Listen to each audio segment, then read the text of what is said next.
Imaginez tout perdre. Famille, foyer, espoir. Noémie, une femme marquée par la douleur, voit sa vie s'effondrer avec la mort de son mari et de ses fils. Ruth, une jeune Moabite, décide d'abandonner tout pour suivre sa belle-mère vers l'inconnu. Deux femmes seules, vulnérables, affrontant un avenir incertain. Mais ce qui semblait être la fin était en réalité le début d'une histoire surprenante. Qu'est-ce qui a poussé Ruth à prendre une décision aussi audacieuse? Comment la douleur de Noémie allait-elle se transformer en rédemption? Le destin de ces deux femmes était lié à quelque chose de bien plus grand, quelque chose qui allait changer l'histoire à jamais. Accompagnez ce voyage de foi et découvrez la vérité cachée derrière l'histoire de Noémie et Ruth, une histoire de sacrifice, d'espoir et d'un plan divin que personne n'aurait pu imaginer. Noémie est née et a grandi à Bethléem de Juda, une petite ville, mais d'une grande importance pour le peuple d'Israël. Son nom, qui signifiait agréable ou douceur, reflétait sa nature bienveillante et sa foi en Dieu.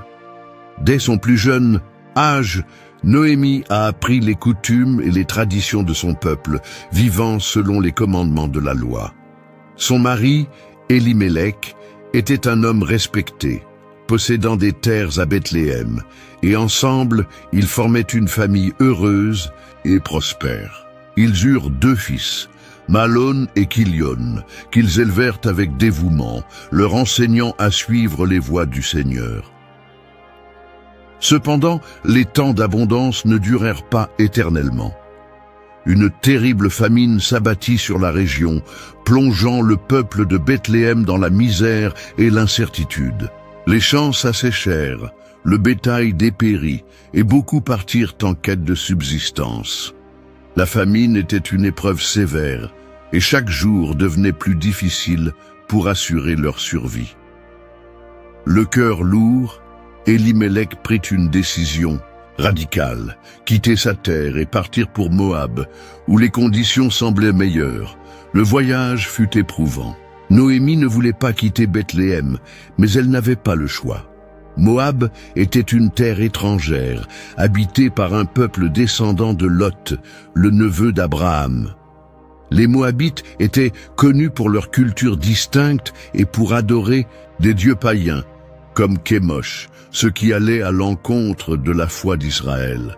Pourtant, Élimélec croyait que sa famille y trouverait une nouvelle opportunité. À leur arrivée à Moab, ils découvrirent une terre prospère, au sol, fertile et aux récoltes abondantes. Peu à peu, ils commencèrent à bâtir une nouvelle vie. Élimélec chercha des moyens de subvenir aux besoins de sa maison, et ses fils grandirent dans cet environnement étranger. Mahlon et Kilion s'adaptèrent à cette nouvelle terre, et avec le temps, épousèrent des femmes moabites. Mahlon épousa Ruth, une jeune femme travailleuse, au cœur pur et généreux.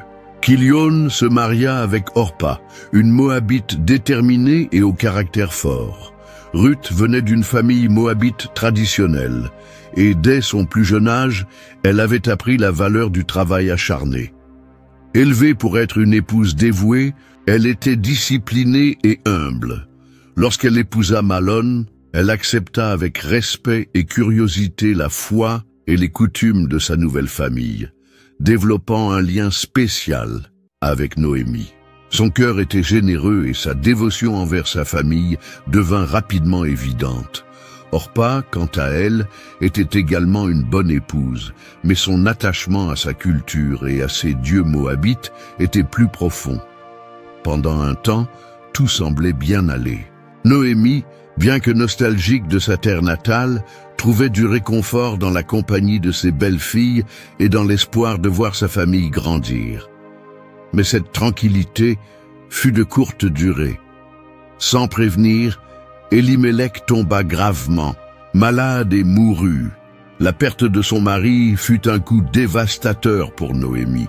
Désormais veuve et en terre étrangère, elle se sentait désemparée. Pourtant, elle trouvait encore de la force auprès de ses fils, Malon et Kilion, qui prirent la responsabilité de veiller sur elle. Mais le destin lui réservait encore d'autres épreuves.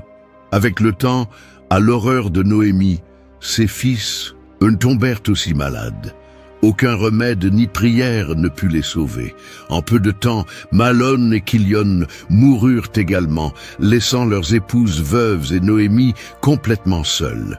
Le deuil pesait sur elle comme une ombre, et son âme se remplit d'amertume. Désormais, sans mari ni fils, Noémie ne voyait plus d'avenir à Moab. Sa vie, autrefois pleine d'espoir, n'était plus qu'une succession de tragédies. Tout ce qui lui restait, c'était ses belles-filles, Ruth et Orpa. Mais comment 3 femmes veuves pouvaient-elles survivre en terre étrangère? Noémie savait qu'elle devait prendre une décision, mais elle ignorait encore que le chemin qu'elle s'apprêtait à emprunter allait changer le destin de chacune d'elles. Le temps passa à Moab, et malgré le deuil causé par la mort d'Elimelech, Noémie trouvait un certain réconfort auprès de ses fils. Malon et Kilion étaient désormais des hommes adultes, et leur présence était ce qui la maintenait debout. La vie restait marquée par des ombres, mais un espoir subsistait. Ses fils se marièrent avec des femmes moabites, Ruth et Orpa, et Noémie apprit à vivre avec elles, partageant ses traditions, ses histoires et sa foi envers le Dieu d'Israël.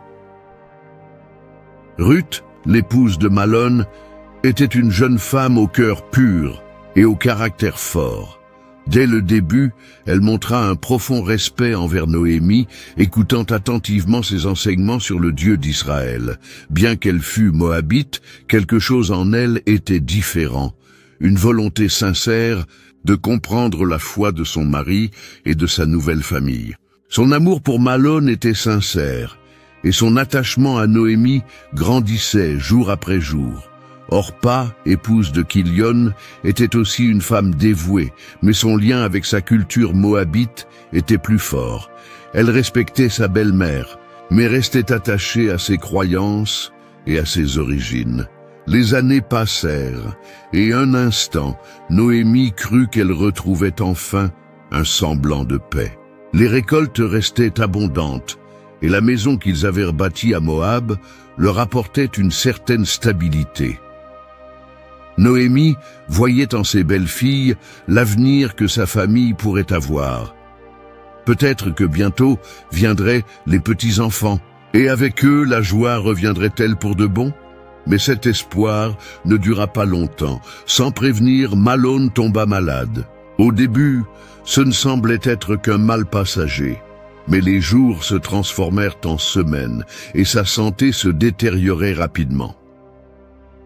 Ruth fit tout son possible, restant au chevet de son mari, prenant soin de lui avec tendresse et suppliant les cieux pour sa guérison.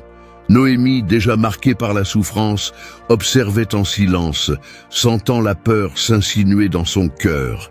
Puis, un jour, Malon mourut. Le choc fut terrible. La douleur de Ruth était indescriptible. Noémie, qui avait déjà perdu son mari, voyait maintenant un de ses fils lui être arraché. Mais avant même qu'elle puisse se remettre de cette tragédie, un autre malheur les frappa.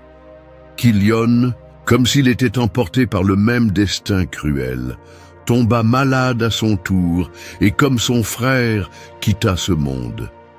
Noémie sentit son âme se briser. La mort l'avait déjà frappé auparavant, mais cette fois, tout lui avait été enlevé. Son mari, ses fils. Il ne lui restait plus rien.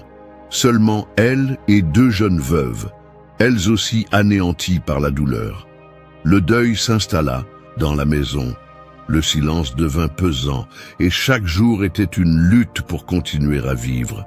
Noémie se voyait maintenant comme une femme vide, sans avenir, sans héritier, sans espoir. Son cœur se remplit d'amertume et sa foi vacilla. Que lui restait-il? Retourner à Bethléem comme une veuve sans enfant? Rester à Moab, où il n'y avait que des souvenirs douloureux? Elle savait qu'elle devait prendre une décision. Mais en regardant Ruth et Orpa, Elle comprit qu'elles aussi avaient perdu leur mari. Elles aussi étaient brisées. Noémie n'était pas seule dans sa souffrance. Mais que pouvait-elle faire maintenant? Sans fils, sans terre, sans espoir, Noémie n'avait plus personne, excepté 2 femmes portant, elles aussi, leur propre douleur. Les années passées à Moab avaient été dures pour Noémie. Le temps n'avait pas effacé la douleur, il l'avait seulement façonnée en un fardeau lourd, faisant d'elle une femme marquée par la souffrance. Ses mains, qui un jour avaient pris soin de sa maison aux côtés d'Elimelech, étaient désormais vides. Ses yeux, qui avaient contemplé la joie de ses fils, ne voyaient plus que des souvenirs. Le deuil était devenu une ombre constante. C'est alors que des rumeurs de Bethléem parvinrent jusqu'à elle. Les terres de Juda, autrefois frappées par la famine, refleurissaient à nouveau. La nouvelle se propageait parmi les voyageurs et les marchands. Le Seigneur a visité son peuple et apporté du pain à la terre. Noémie entendit ces paroles, et quelque chose en elle se réveilla. Si le Seigneur avait restauré Bethléem, peut-être avait-il encore un dessein pour elle. Moab n'était pas sa terre. Elle ne l'avait jamais été. Et là, entourée de souvenirs et de douleurs, elle savait qu'elle ne pouvait pas rester. Elle prit sa décision. Elle retournerait à Bethléem. Avec peu de biens, Noémie se prépara. Au départ, Ruth et Orpa, ses belles-filles, insistèrent pour l'accompagner au début du voyage. Elles marchèrent ensemble sur une longue distance, mais l'esprit de Noémie était troublé. Elle regarda les jeunes femmes à ses côtés et réalisa qu'elles étaient toutes 2 Moabites, des étrangères qui rencontreraient des difficultés en Juda. Avec un soupir, elle s'arrêta au milieu du chemin et les regarda avec tristesse. « Mes filles, retournez dans vos maisons. Que le Seigneur vous traite avec bonté, comme vous l'avez fait envers moi et mes fils. Qu'il vous accorde un foyer et un mari pour vous assurer la sécurité. » Ces paroles étaient douloureuses, mais sincères. Noémie ne voulait pas que ses belles-filles affrontent l'incertitude et le rejet dans une terre qui n'était pas la leur. Orpa pleura. Les larmes coulèrent sur son visage alors qu'elle embrassait Noémie avec tendresse. Elle savait que sa belle-mère disait la vérité. Elle était jeune et pouvait encore reconstruire sa vie à Moab. À contre-cœur, elle fit ses adieux et repartit, laissant Noémie et Ruth seules sur la route poussiéreuse. Mais Ruth resta. Noémie insista. « Regarde, ta belle-sœur est retournée vers son peuple et ses dieux. Va avec elle, ma fille. » Mais Ruth la fixa avec détermination. Ses yeux ne brillaient pas d'hésitation, mais de résolution.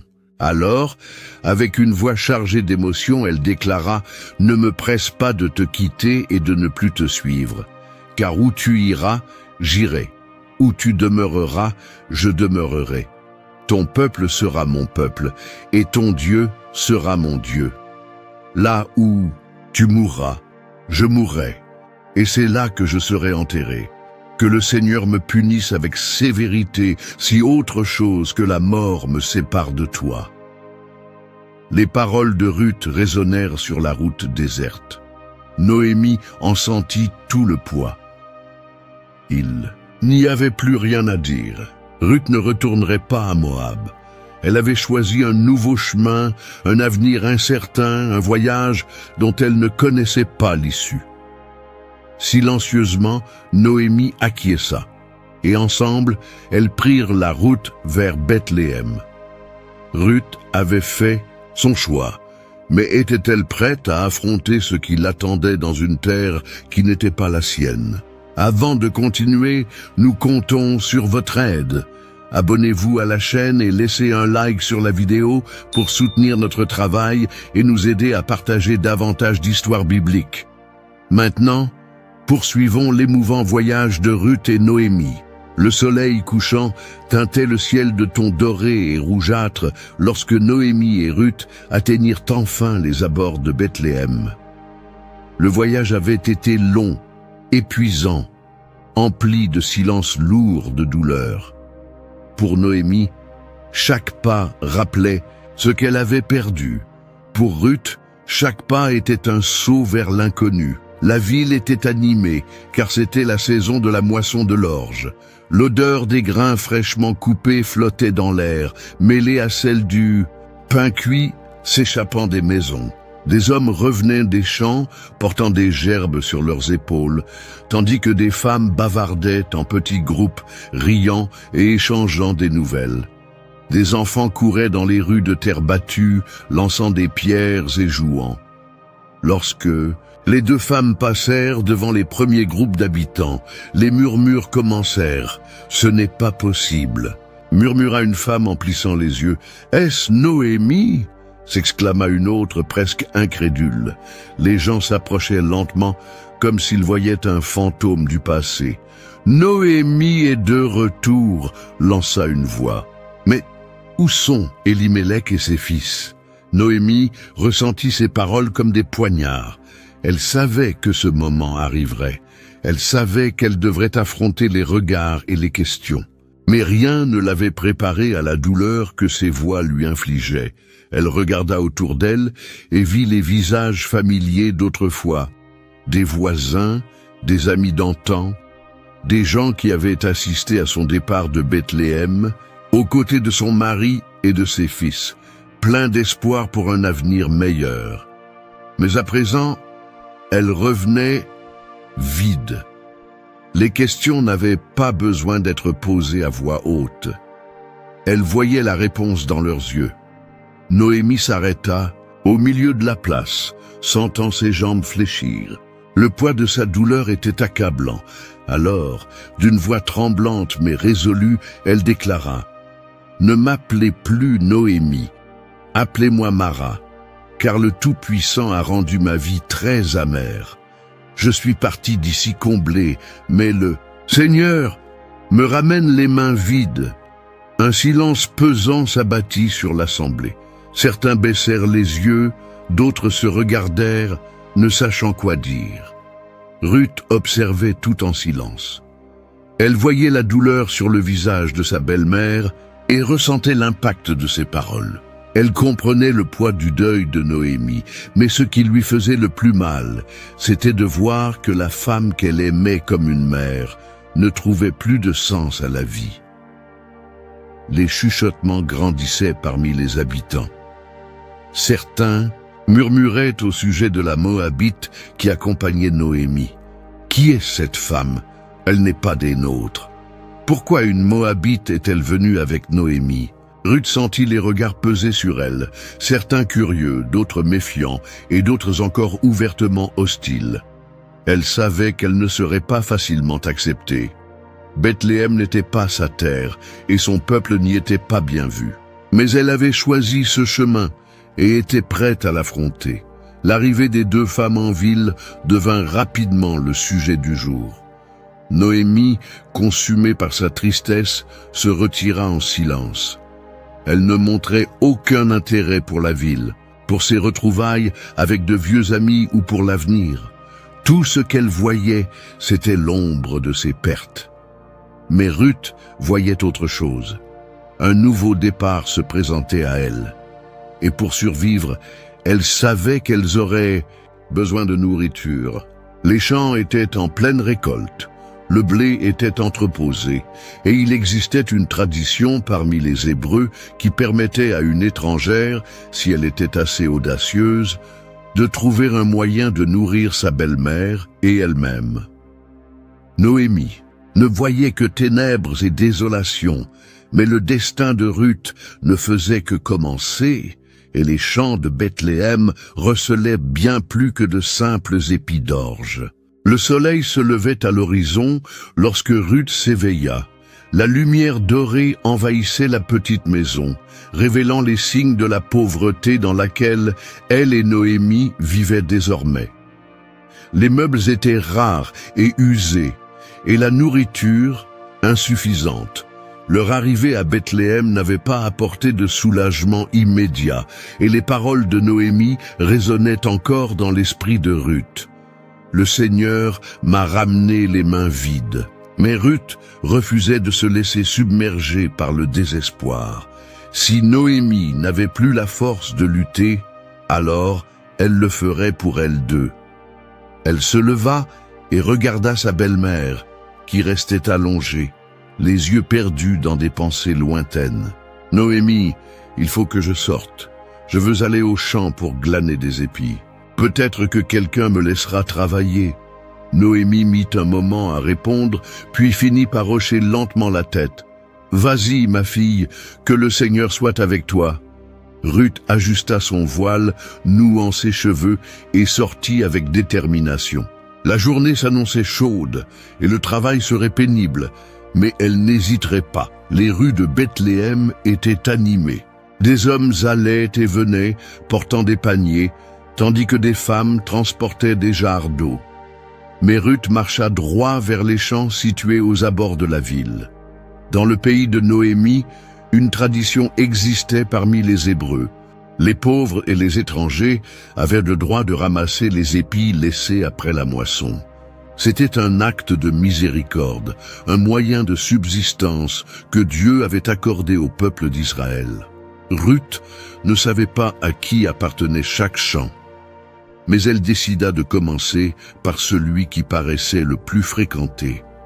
Des hommes travaillaient en rangée, coupant les tiges dorées de l'orge et les liant en gerbes. Derrière eux, des femmes suivaient et ramassaient les épis oubliés.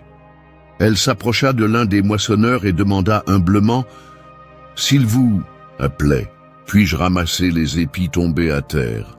L'homme la scruta de haut en bas, l'examinant. Elle était étrangère. Cela se voyait immédiatement. Son accent moabite était perceptible et son visage lui était inconnu. Mais il haussa les épaules. « Fais comme tu veux, jeune femme, mais ne gêne pas les travailleurs. » Ruth le remercia et s'éloigna. Munie seulement d'un simple panier, elle se mit à se baisser pour recueillir les petits épis qu'elle trouvait. Le travail était épuisant, mais elle s'efforçait de remplir sa tâche, résolue à rapporter quelque chose à la maison à la fin de la journée. Les heures passèrent et le soleil devint accablant. Ruth sentait la sueur couler sur son front. Son dos lui faisait mal, mais elle ne s'arrêtait pas. Son esprit restait fixé sur Noémie et la promesse qu'elle lui avait faite. Sans le savoir, ses pas la conduisirent à un champ appartenant à un homme nommé Booz. Booz était un homme respecté à Bethléem.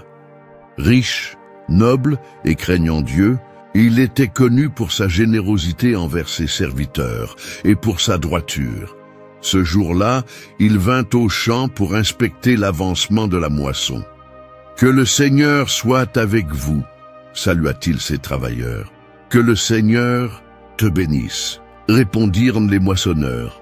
Alors qu'il marchait parmi les ouvriers, Booz remarqua une femme qu'il ne connaissait pas. Elle se courbait pour ramasser les épis, son visage légèrement couvert de poussière et de sueur. Mais son attitude était humble et déterminée. Il se tourna vers le chef des moissonneurs. « Qui est cette jeune femme ?» L'homme se gratta la barbe avant de répondre. « C'est la Moabite qui est revenue avec Noémie. Elle est arrivée tôt ce matin et a demandé la permission de ramasser les épis laissés derrière.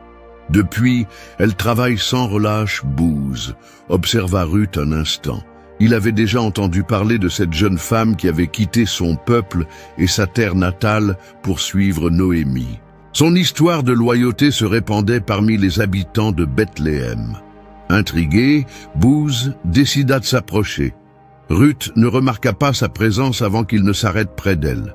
Ce fut seulement en sentant une ombre se projeter sur elle qu'elle leva les yeux et aperçut un homme au regard ferme, mais empreint de bienveillance. « Écoute-moi, ma fille, » lui dit-il d'une voix calme, mais assurée.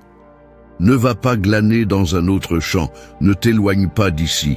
Reste avec mes servantes. » Ruth cligna des yeux, surprise. « Les hommes ne te feront aucun mal, et si tu as soif, tu pourras boire l'eau qu'ils puisent. » Le cœur de Ruth s'accéléra.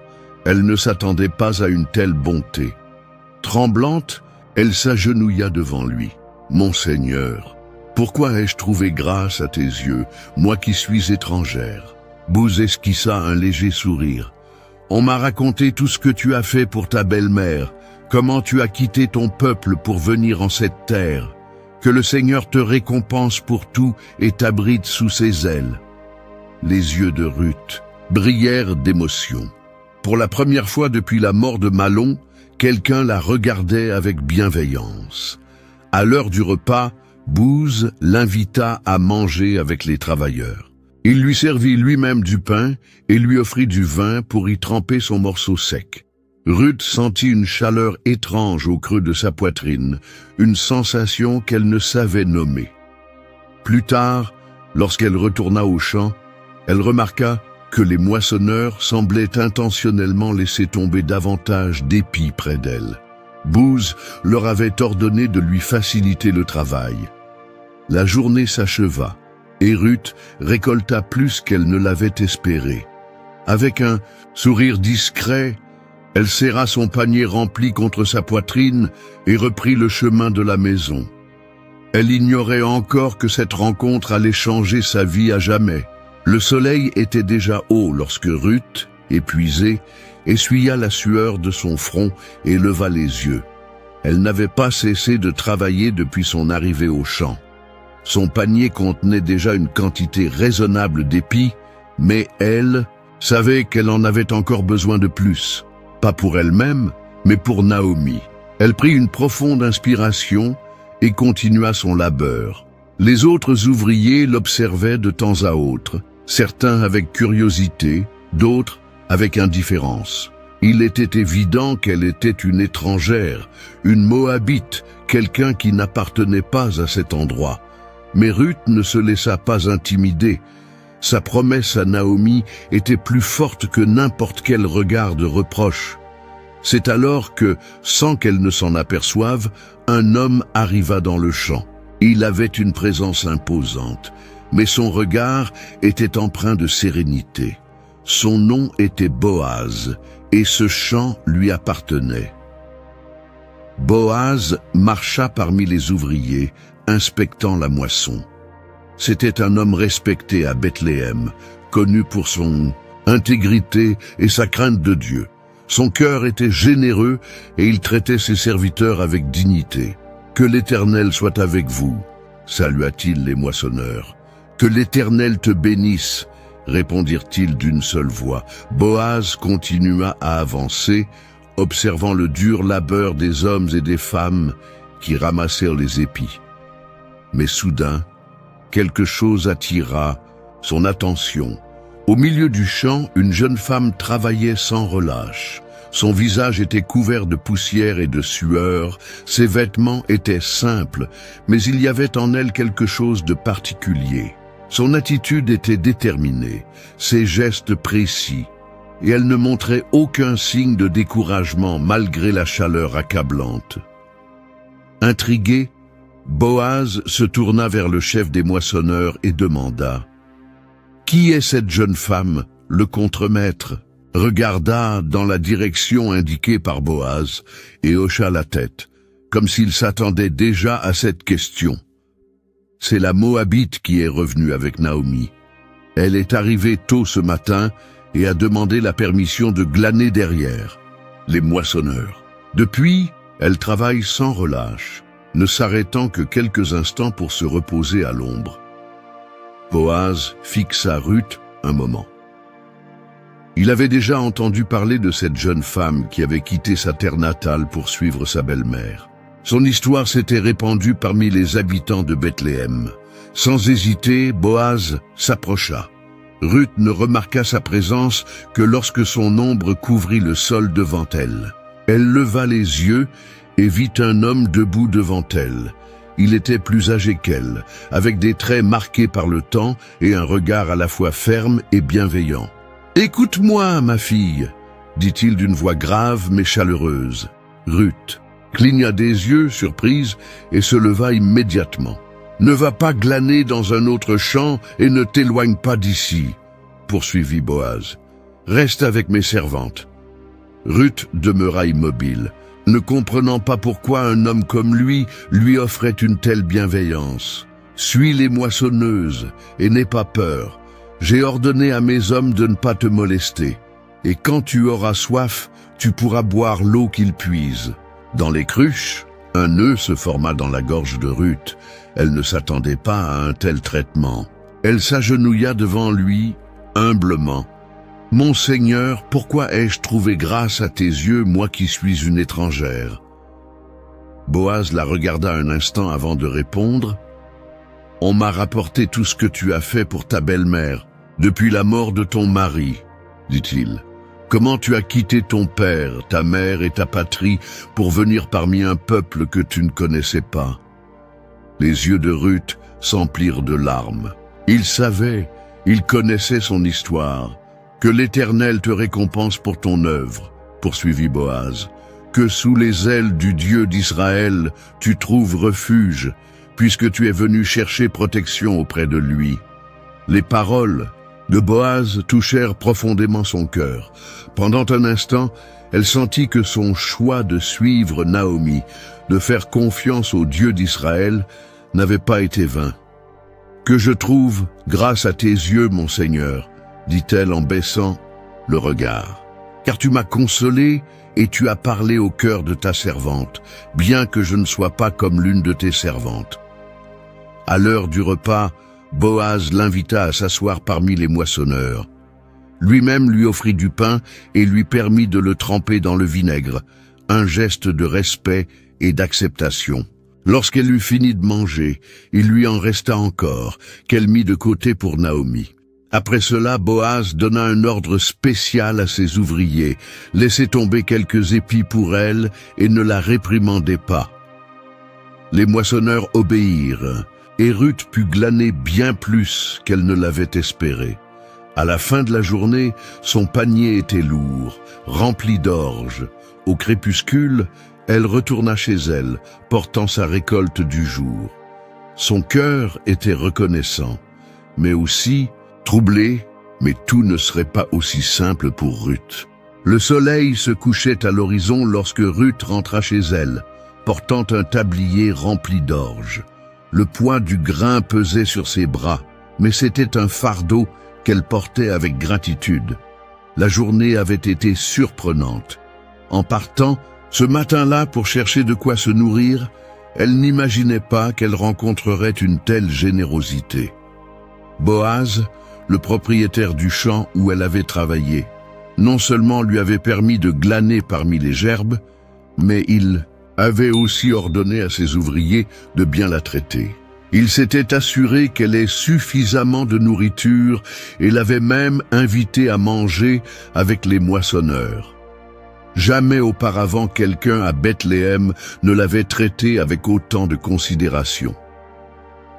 En entrant dans la petite maison qu'elle partageait avec Naomi, elle trouva sa belle-mère assise près de l'entrée, plongée dans ses pensées.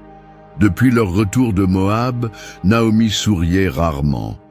La douleur de ses pertes la consumait encore, et son espoir semblait s'éteindre jour après jour. Mais lorsque ses yeux se posèrent sur Ruth et sur la quantité de grains qu'elle rapportait, quelque chose changea dans son expression. « Ma fille, où as-tu glané aujourd'hui ?» demanda Naomi surprise. « Et où as-tu travaillé? Béni soit celui qui a pris soin de toi. » Ruth sourit et posa sa récolte devant sa belle-mère. « J'ai travaillé dans les champs d'un homme nommé Boaz, » répondit-elle sans se douter de l'impact que ce nom aurait sur Naomi.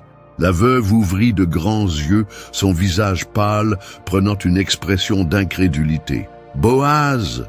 répéta-t-elle presque à bout de souffle. Ruth acquiesça. « Oui, il a été très bon avec moi. Il m'a dit de rester avec ses servantes et s'est assuré que personne ne me fasse du mal. Il m'a aussi offert à manger et m'a dit que je pouvais continuer à glaner jusqu'à la fin de la moisson. » Naomi porta une main à sa poitrine, absorbant les paroles de Ruth. Pendant un instant, la douleur qui l'habitait sembla reculer devant une lueur d'espoir. « Cet homme, c'est l'un de nos rédempteurs, » murmura-t-elle en regardant Ruth avec intensité. « Rédempteur !» La jeune Moabite fronça les sourcils. Naomi prit une profonde inspiration avant d'expliquer. En Israël, il existe une loi qui permet à un proche parent d'assumer la responsabilité de veiller sur la veuve d'un homme décédé afin de garantir la continuité du nom de la famille. Cet acte est appelé rédemption. Boaz est l'un de ceux qui peuvent nous racheter. Les mots résonnèrent aux oreilles de Ruth. Elle savait que sa belle-mère disait vrai, mais qu'est-ce que cela signifiait pour elle? Boaz pourrait-il être la réponse à leurs problèmes? Dans les jours qui suivirent, Ruth continua à travailler dans les champs de Boaz. Chaque jour, elle remarquait qu'il l'observait de loin. Boaz n'était pas un homme jeune, mais il dégageait une présence forte, un regard sage et des gestes pleins de générosité.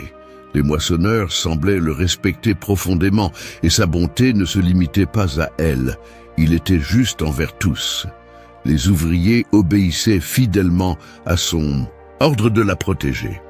Lorsqu'elle traversait le champ, elle se sentait en sécurité, un sentiment rare pour une étrangère en terre inconnue. Naomi, elle, prêtait de plus en plus attention à chaque détail. Reste dans les champs de Boaz, conseillait sa belle-mère, de plus en plus convaincue qu'un plan divin était à l'œuvre. Ne va pas dans un autre champ, car ici, tu es en sécurité. Ruth obéissait. Jour après jour, elle allait au champ et glanait des épis parmi les gerbes. Les ouvriers laissaient volontairement tomber des grains pour qu'elle puisse récolter davantage.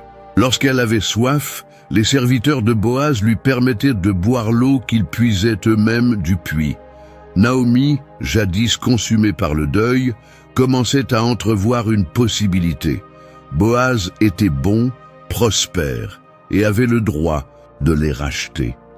Mais était-il prêt à le faire? Et même s'il l'était, un autre problème demeurait. Boaz n'était pas le plus proche parent, tandis que Ruth travaillait sans relâche, sans imaginer les pensées qui germaient dans l'esprit de Naomi. La veuve réfléchissait aux prochaines étapes. Elle savait qu'elle ne pouvait pas laisser passer cette opportunité. Le destin traçait un nouveau chemin pour elle, mais la route de la rédemption n'était pas toujours facile. Il est notre Rédempteur. Mais cela signifierait-il délivrance ou une nouvelle épreuve? La moisson touchait à sa fin. Le temps des moissonneurs dans les champs d'orge et de blé était presque terminé, et bientôt viendrait la saison du battage. Pour beaucoup, c'était une période de célébration et d'abondance. Mais pour Noémie, c'était aussi un temps d'opportunité. Depuis que Ruth avait commencé à travailler dans les champs, Boaz avait fait preuve de bonté et de générosité envers elle. Il s'était assuré qu'elle puisse glaner suffisamment, avait ordonné que personne ne la dérange et l'avait même invitée à manger avec les ouvriers. Noémie voyait ces gestes comme un signe que Boaz pouvait être plus qu'un bienfaiteur, il pouvait être un rédempteur. Ce soir-là, alors que la lumière dorée du soleil s'éteignait sur Bethléem, Noémie appela Ruth près d'elle. Ses yeux brillaient d'un plan bien élaboré. « Ma fille, je dois te trouver un foyer, afin que tu puisses vivre en sécurité et prospérité, » commença Noémie en prenant les mains de Ruth. « Boaz, chez qui tu as glané, est notre parent, proche, l'un de nos rédempteurs. » Ruth avait déjà entendu ce terme auparavant. Le Rédempteur était celui qui avait le droit de racheter les terres d'un parent décédé ou même d'épouser la veuve, garantissant ainsi que le nom de la famille ne s'éteigne pas. « Que veux-tu que je fasse ?» demanda Ruth, sentant la tension dans la voix de sa belle-mère. Noémie prit une profonde inspiration et expliqua « Ce soir, Boaz sera à l'air de battage, vannant l'orge. Tu te laveras, tu t'oindras de parfum et tu revêtiras ton plus beau manteau. Ensuite, tu iras là-bas, mais tu ne te feras pas remarquer jusqu'à ce qu'il ait mangé, bu et se soit allongé pour dormir. » Ruth écoutait attentivement, absorbant chaque détail. Lorsqu'il se couchera, observe où il est, puis approche-toi, découvre ses pieds et couche-toi là. Il te dira alors ce que tu devras faire. » Ruth cligna des yeux plusieurs fois. Le plan était audacieux. Approcher un homme au milieu de la nuit, dans la solitude de l'aire de battage, pouvait être interprété de plusieurs manières. Mais elle faisait confiance à Noémie. « Je ferai tout ce que tu dis, » répondit-elle. La nuit tomba silencieusement sur Bethléem. Ruth se prépara selon les instructions de Noémie. Elle prit un bain, se parfuma et enfila un manteau propre et discret. Elle n'arborait aucun bijou extravagant, car elle ne voulait pas paraître vaniteuse ou inappropriée. Son objectif n'était pas la séduction, mais un appel à l'honneur de Booz. Lorsqu'elle arriva à l'aire de battage, elle se dissimula dans l'ombre, attendant patiemment. Booz était là, mangeant et buvant avec ses ouvriers, célébrant l'abondance de la moisson. Son rire était franc et son visage reflétait la satisfaction. Le cœur battant, Ruth observait chacun de ses mouvements. Après un moment, les ouvriers commencèrent à se disperser. Booz, rassasié et fatigué, choisit un endroit près des d'Adorge et s'allongea pour dormir. Ruth attendit que le silence règne sur l'aire de battage. Le vent murmurait entre les gerbes de blé et les étoiles scintillaient comme des témoins silencieux. Elle se déplaça prudemment, marchant doucement pour ne pas faire de bruit. En s'approchant de Booz, elle s'agenouilla près de lui, sentant son propre cœur tambouriner dans sa poitrine. D'une main tremblante, elle tira délicatement le pan de son manteau, découvrant ses pieds, puis se coucha là, attendant. Le temps semblait s'étirer. Le silence de la nuit n'était troublé que par le souffle du vent et le bruissement des épis alentour. Au milieu de la nuit, un frisson parcourut le corps de Booz. Il bougea, cherchant à couvrir ses pieds découverts, puis il se réveilla. Il se redressa rapidement, confus, et regarda autour de lui. Ses yeux s'habituèrent à l'obscurité et, à sa grande surprise, il vit une femme couchée à ses pieds. « Qui es-tu » demanda-t-il, sa voix grave et basse. Ruth déglutit. C'était le moment de vérité. « Je suis Ruth, ta servante, » murmura-t-elle, « et tends le pan de ton manteau sur ta servante, car tu es un rédempteur. » Booz resta silencieux un instant, absorbant ses paroles. Il comprenait parfaitement ce que cela signifiait. Le cœur de Ruth battait fort. Quelle serait la réponse de Booz? Boaz resta silencieux un instant. Son regard croisa celui de Ruth sous la lumière pâle de la lune. Elle demeurait là, agenouillée, attendant sa réponse, ses yeux reflétant à la fois du courage et de l'incertitude. Le sens de sa demande était clair. Selon la tradition d'Israël, le Rédempteur avait le devoir de racheter l'héritage d'un parent défunt et, dans certains cas, d'épouser la veuve afin d'assurer la continuité du nom familial. C'était un appel à la responsabilité, à l'honneur et à la justice. Boaz prit une profonde inspiration. « Que le Seigneur te bénisse, ma fille, » dit-il enfin. Cet acte de bonté que tu viens de montrer est encore plus grand que le premier, car tu n'es pas allé après de jeunes hommes, qu'ils soient pauvres ou riches. Il l'observa un instant, admirant sa dévotion et sa loyauté, non seulement envers Noémie, mais aussi envers la culture d'Israël. Ruth aurait pu chercher à se marier avec un autre homme, mais elle avait choisi de suivre le chemin de la droiture. Maintenant, ma fille, n'aie pas peur, continua-t-il d'une voix ferme et apaisante. Je ferai pour toi tout ce que tu demandes, car tout le peuple de ma ville sait que tu es une femme vertueuse. Un soulagement parcourut le corps de Ruth, mais il ne dura qu'un instant, car Boaz fit une pause et détourna le regard. Son expression, autrefois chaleureuse, devint plus sérieuse. Cependant, il y a un problème, dit-il. Il existe un parent plus proche que moi, qui a le premier droit de rachat. Le cœur de Ruth se serra. Elle ne s'attendait pas à cela. Boaz n'était-il pas le plus proche parent? Un autre homme pouvait-il la revendiquer? Et si cet homme n'était pas aussi généreux, s'il acceptait seulement les terres, mais refusait de l'épouser? Boaz perçut l'inquiétude dans son regard et ajouta avec douceur, « Reste ici cette nuit, et demain matin je verrai ce qui peut être fait. Si cet homme veut exercer son droit de rédempteur, qu'il le fasse. Mais s'il refuse, aussi vrai que le Seigneur est vivant, je te rachèterai moi-même. » Ruth resta couchée aux pieds de Boaz, comme Noémie le lui avait conseillé. Le sommeil fut difficile à trouver, car son esprit était envahi de pensées sur l'avenir.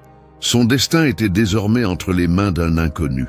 Boaz, de son côté, ne trouva pas non plus facilement le sommeil.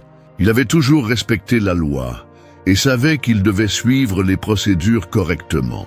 Mais au fond de lui, il espérait que l'autre parent déclinerait son droit. Avant que le soleil ne se lève, Boaz appela Ruth. « Lève-toi avant, que quelqu'un ne puisse te reconnaître ici, » lui dit-il. Il n'y avait rien de déshonorant entre eux. Mais Boaz voulait éviter tout commérage pouvant entacher la réputation de Ruth. Il savait à quel point cela était important pour une femme étrangère vivant en Israël. Puis, il prit son manteau, le remplit d'orge et le lui remit. « Emporte cela à ta belle-mère, » lui dit-il. « Ne retourne pas les mains vides. » Ruth prit la provision et partit rapidement, marchant d'un pas léger en direction de la maison.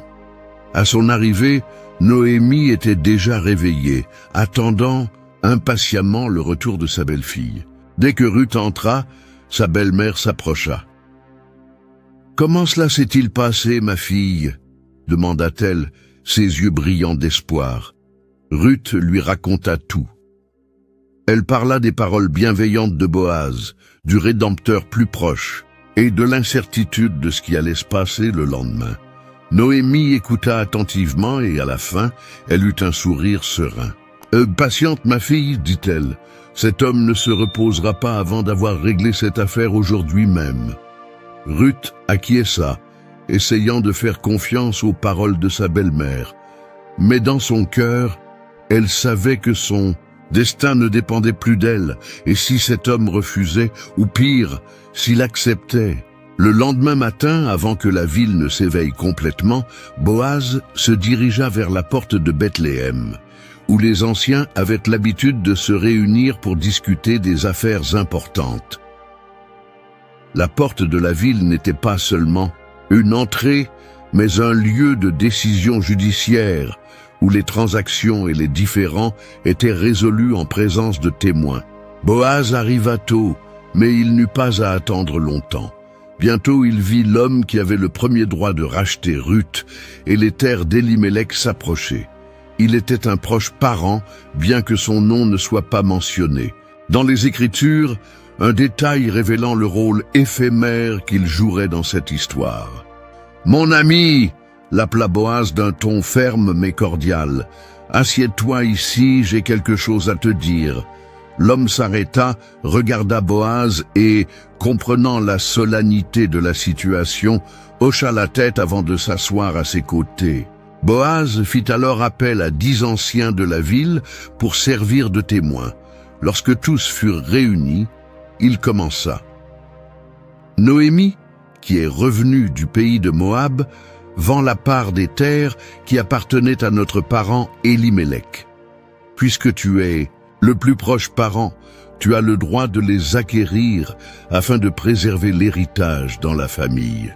Si tu veux les racheter, fais-le maintenant devant ces témoins.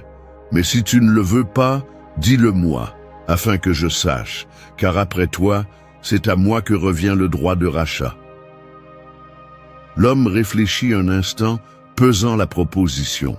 Posséder une terre signifiait richesse, sécurité et prestige. « Je rachèterai les terres, » dit-il enfin. Boaz hocha légèrement la tête, mais il lui restait encore une chose à préciser. « Cependant, poursuivit-il, le jour où Tu acquéras le champ des mains de Noémie. Tu devras aussi prendre Ruth, la Moabite veuve de Malom, afin de perpétuer le nom du défunt sur son héritage. » Le visage de l'homme changea. Jusqu'à présent, il ne voyait que les avantages matériels. Acquérir des terres était une excellente affaire, mais épouser une veuve moabite et assurer la descendance du défunt impliquait des responsabilités supplémentaires. Il hésita, prit une profonde inspiration et, finalement, secoua la tête. « Je ne peux pas la racheter », dit-il d'une voix marquée d'un certain malaise. « Cela compromettrait mon propre héritage. Rachète toi-même le droit de rachat, car moi, je ne peux pas le faire. » C'était exactement ce que Boaz espérait. Il resta calme, tandis que l'homme enlevait sa sandale et la lui remettait, un geste symbolique de l'époque pour confirmer publiquement la transmission du droit de rachat. Boaz se leva alors et déclara à haute voix pour que tous l'entendent. « Vous êtes aujourd'hui témoins que j'ai acquis de la main de Noémie tout ce qui appartenait à Élimélec, Kilion et Malon. Et je prends aussi pour épouse Ruth, la Moabite, veuve de Malon, afin de perpétuer le nom du défunt sur son héritage, pour que son nom ne soit pas effacé du milieu de ses frères, ni de la porte de sa ville. » Les anciens acquiescèrent et répondirent « Nous en sommes témoins, que l'Éternel fasse à cette femme comme il a fait à Rachel et Léa, qui ont bâti la maison d'Israël. Que tu sois puissant en Ephrata et célèbre à Bethléem. » C'était un moment solennel. Boaz, un homme juste et honorable, assurait non seulement la continuité de la lignée d'Élimélec, mais montrait aussi au peuple qu'une étrangère pouvait trouver sa place parmi les enfants d'Israël. Boaz quitta la porte de la ville le cœur léger. Il avait respecté la loi et pouvait désormais épouser Ruth sans obstacle. Pendant ce temps, à la maison, Ruth et Noémie attendèrent des nouvelles. Le cœur de Ruth battait avec anxiété, incertaine de ce que Boaz affronterait lors de cette négociation. Puis enfin, la porte s'ouvrit. Noémie fut la première à remarquer l'expression de Boaz et, en voyant sa détermination, elle comprit avant même qu'il ne parle. « C'est fait ?» demanda Noémie. Boaz regarda Ruth qui se leva lentement, cherchant des réponses dans son regard. « Oui », répondit-il avec un léger sourire. « Tu seras ma femme, Ruth. » Elle poussa un profond soupir de soulagement, mais, en même temps, quelque chose en elle chuchotait que le voyage n'était pas encore terminé. Désormais, plus rien ne les empêcherait. Ou y avait-il encore quelque chose de caché? Le soleil se levait doucement sur Bethléem, peignant le ciel de teintes dorées et orangées. Le jour était enfin arrivé. Ruth, la Moabite qui était autrefois arrivée dans cette ville comme une veuve étrangère sans espoir, se préparait maintenant pour un nouveau départ. Booz, l'homme intègre qui l'avait accueilli avec bonté, allait devenir son époux devant tout le peuple. La place principale était remplie d'amis, de voisins et d'anciens, tous témoins du parcours de cette histoire. Noémie, debout à côté de Ruth, observait la scène les yeux embués de larmes. Elle avait déjà perdu beaucoup dans sa vie, son mari, ses fils, sa joie. Mais maintenant, en voyant Ruth vêtue d'une tunique simple mais digne, prête à se marier, quelque chose en elle se rallumait. Booz, entouré des anciens, prit la main de Ruth et déclara devant tous: « Aujourd'hui, devant le Seigneur et vous comme témoins, je prends Ruth, la Moabite, pour épouse, afin que le nom de son défunt mari ne soit pas effacé parmi son peuple. » Les anciens acquiescèrent et levèrent les mains en bénédiction. « Que le Seigneur fasse de cette femme une nouvelle Rachel et Léa, qui ont bâti la maison d'Israël. Que tu sois puissant à Ephrata et célèbre à Bethléem. » Ces paroles furent accueillies avec joie. Le peuple de Bethléem se souvenait toujours de Rachel et Léa, les matriarches qui avaient donné naissance aux tribus d'Israël. Cette comparaison n'était pas seulement une bénédiction, mais aussi une acceptation définitive de Ruth parmi le peuple élu. Elle n'était plus une étrangère. Le mariage fut célébré par un grand festin.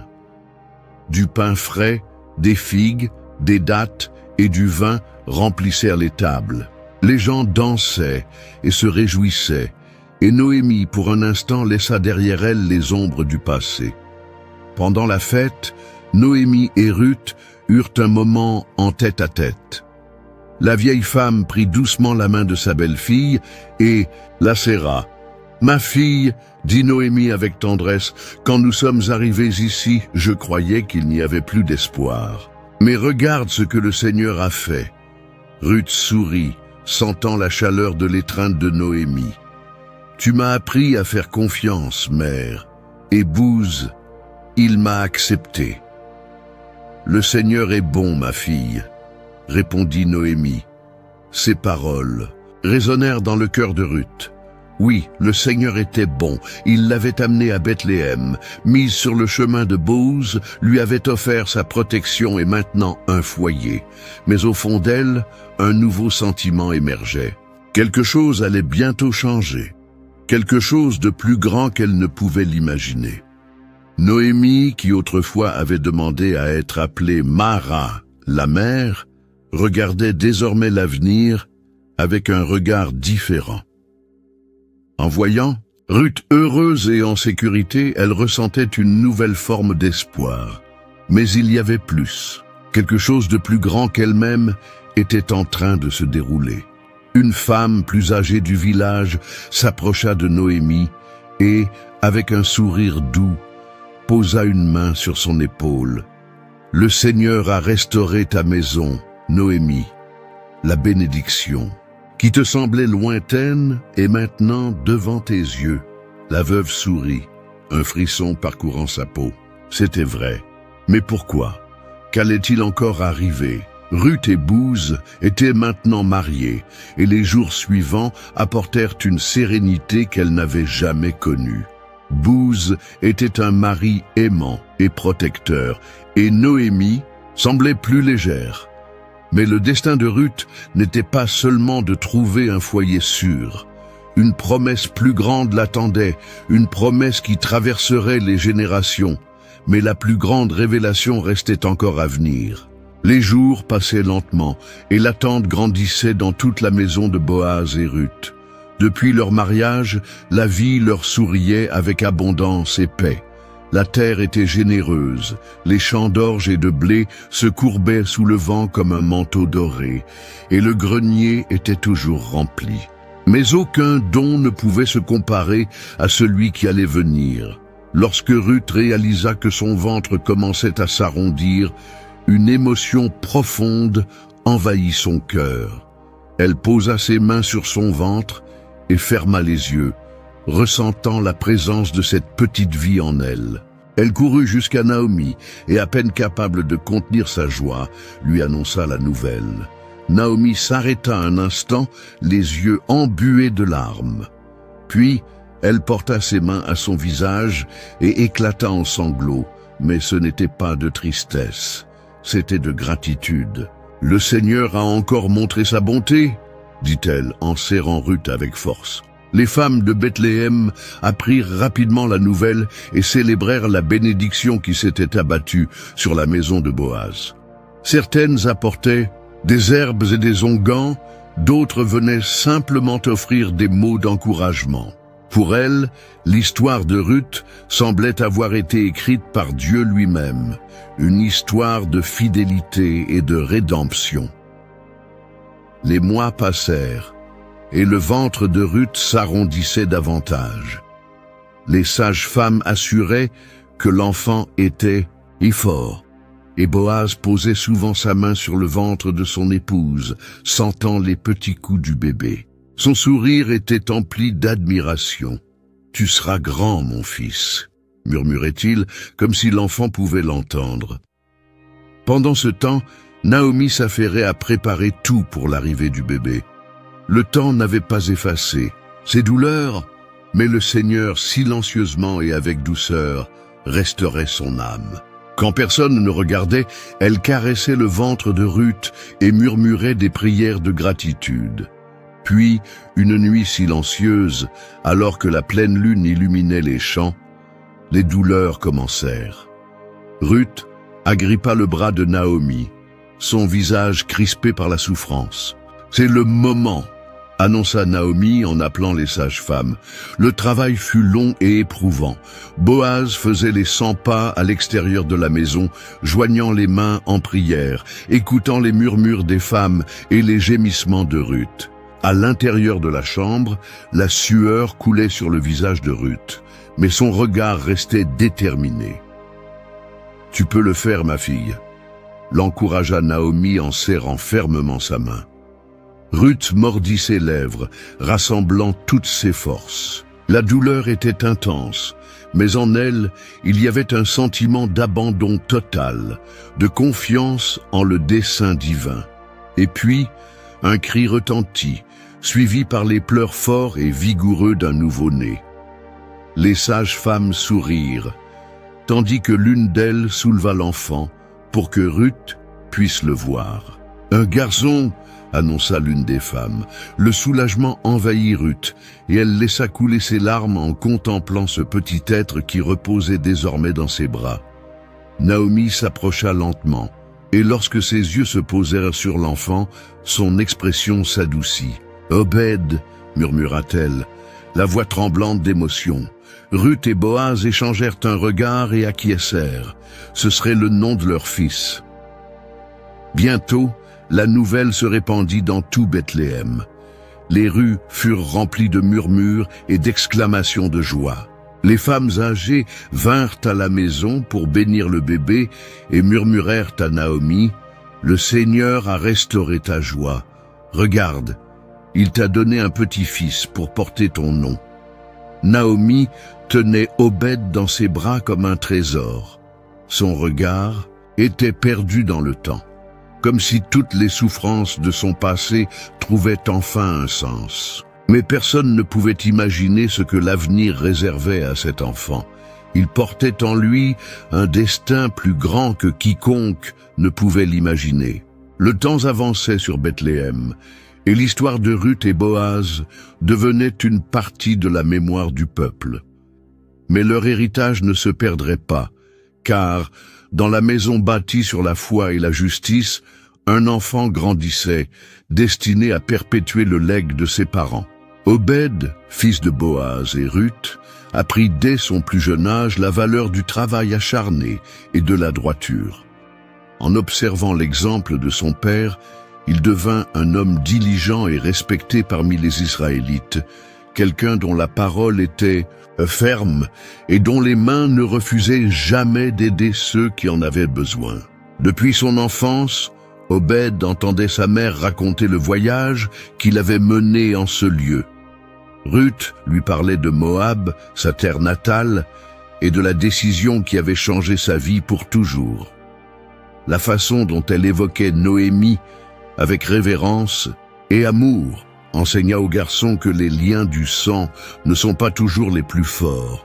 Ce qui unit véritablement les gens, c'est la fidélité et l'engagement. « Ehidom, mon fils, lui dit Ruth un jour, le regard profond.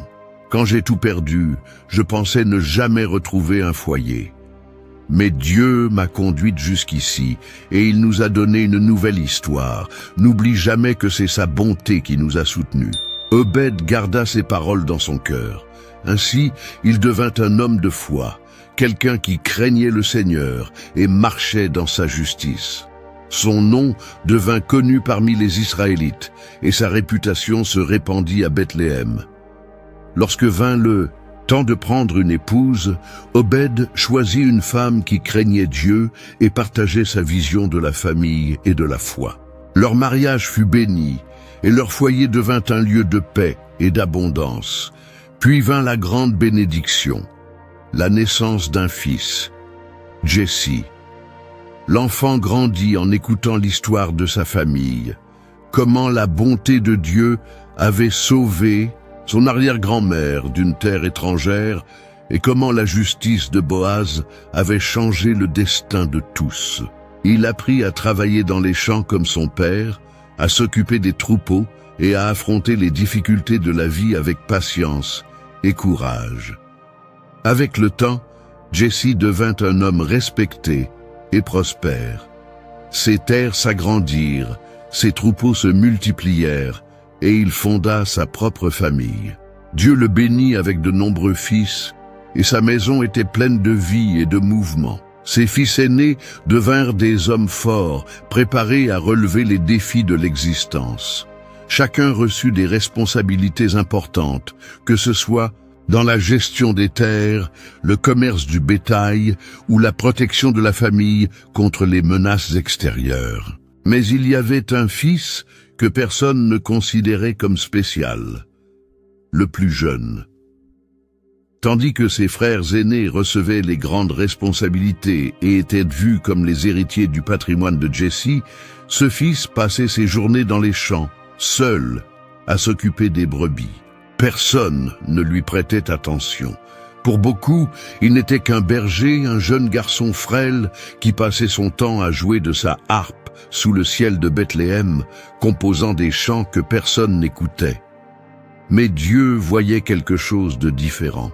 Aux yeux des hommes, il était petit, mais aux yeux du Seigneur, il était un roi en devenir, et son nom était David, un nom qui allait tout changer à jamais. Le soleil se couchait sur Bethléem, teignant le ciel d'or et de carmin. Naomi était assise à la porte de sa maison, le regard fixé sur l'horizon, où les collines s'étendaient doucement, comme pour embrasser la ville. La brise du soir portait avec elle l'odeur du blé fraîchement récolté et le son lointain des voix des paysans qui rentrèrent des champs. Obed, l'enfant qui avait apporté une nouvelle vie à son foyer, jouait non loin de là, courant après les brebis, riant sans souci.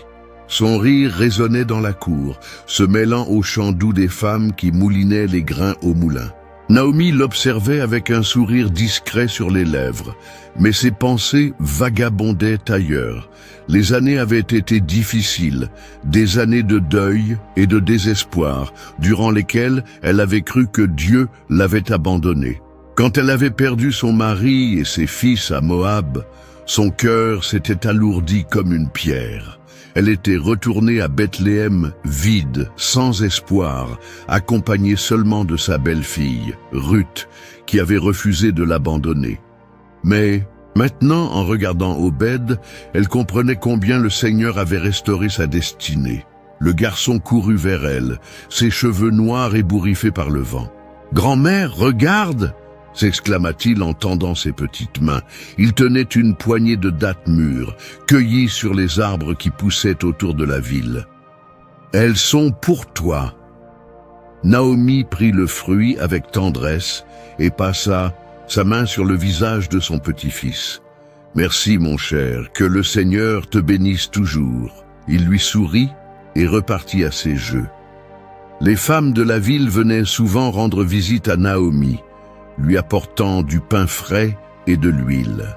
Elles admiraient la manière dont sa vie avait changé. « Regarde comme Dieu a restauré ta joie », disait-elle. « Toi qui es revenu ici avec un cœur amer, tu as maintenant un petit-fils qui sera grand parmi le peuple d'Israël. » Naomi écoutait ces paroles, et quelque chose s'illuminait en elle. Elle ne comprenait pas tout à fait, mais elle sentait qu'un dessein plus grand se déroulait sous ses yeux. Les années passèrent, et Obed grandit fort et juste.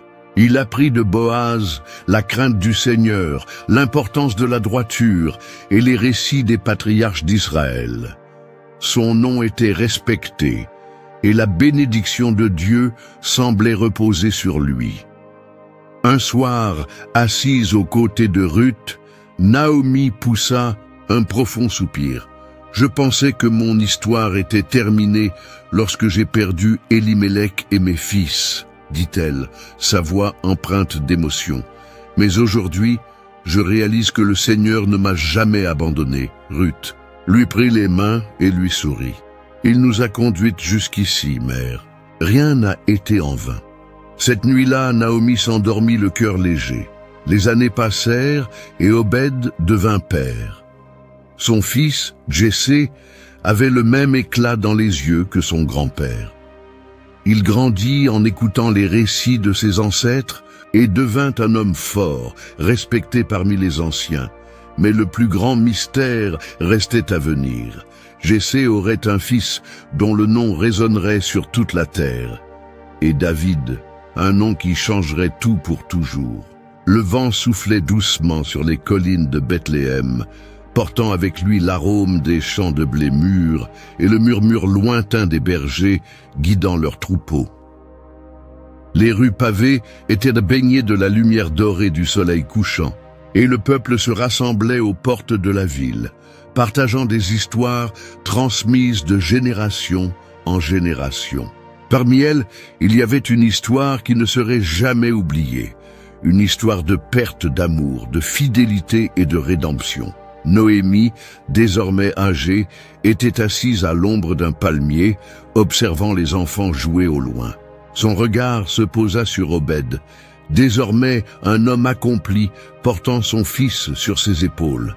Cette scène lui réchauffa profondément le cœur.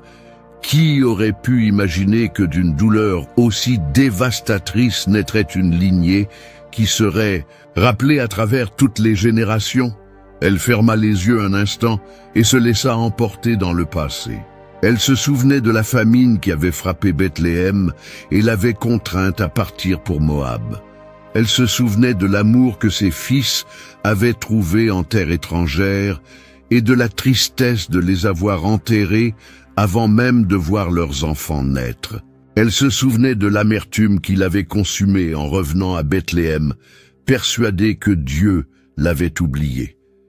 Mais maintenant, en regardant la famille qui grandissait autour d'elle, elle voyait que la main du Seigneur avait toujours été sur elle. Ruth, sa belle-fille bien-aimée, était restée à ses côtés alors que tous les autres étaient repartis. Une Moabite, une étrangère, une femme qui aurait pu refaire sa vie dans son propre pays, mais qui avait choisi de suivre une belle-mère, veuve, disant « Ton peuple sera mon peuple, et ton Dieu sera mon Dieu ». Et pour cette foi inébranlable, Dieu l'avait honorée. Le nom de Ruth ne fut pas seulement célébré à Bethléem, il traverserait les siècles, inscrit dans la lignée du plus grand roi d'Israël, David.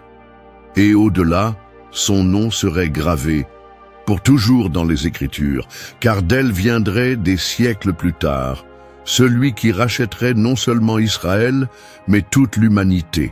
Noémie ouvrit les yeux et sourit à Ruth, qui s'approchait avec une jarre d'eau. La vie avait apporté de nombreux bouleversements, mais une chose était certaine. Dieu avait toujours écrit cette histoire avec perfection. Sur la place de la ville, les anciens racontaient aux jeunes l'histoire de Ruth, rappelant comment Boaz, l'homme juste, l'avait prise pour épouse et assuré sa place parmi les enfants d'Israël. Ils parlaient de la manière dont l'amour et la loyauté avaient transformé le destin d'une femme étrangère, comment sa foi inébranlable avait été récompensée, et ce qui semblait être une tragédie était en réalité une rédemption divine. Si vous avez aimé cette histoire, 2 autres vidéos inspirantes sur des récits bibliques apparaîtront sur votre écran. Cliquez pour regarder et n'oubliez pas de vous abonner à la chaîne et de laisser un like. Que Dieu soit avec vous.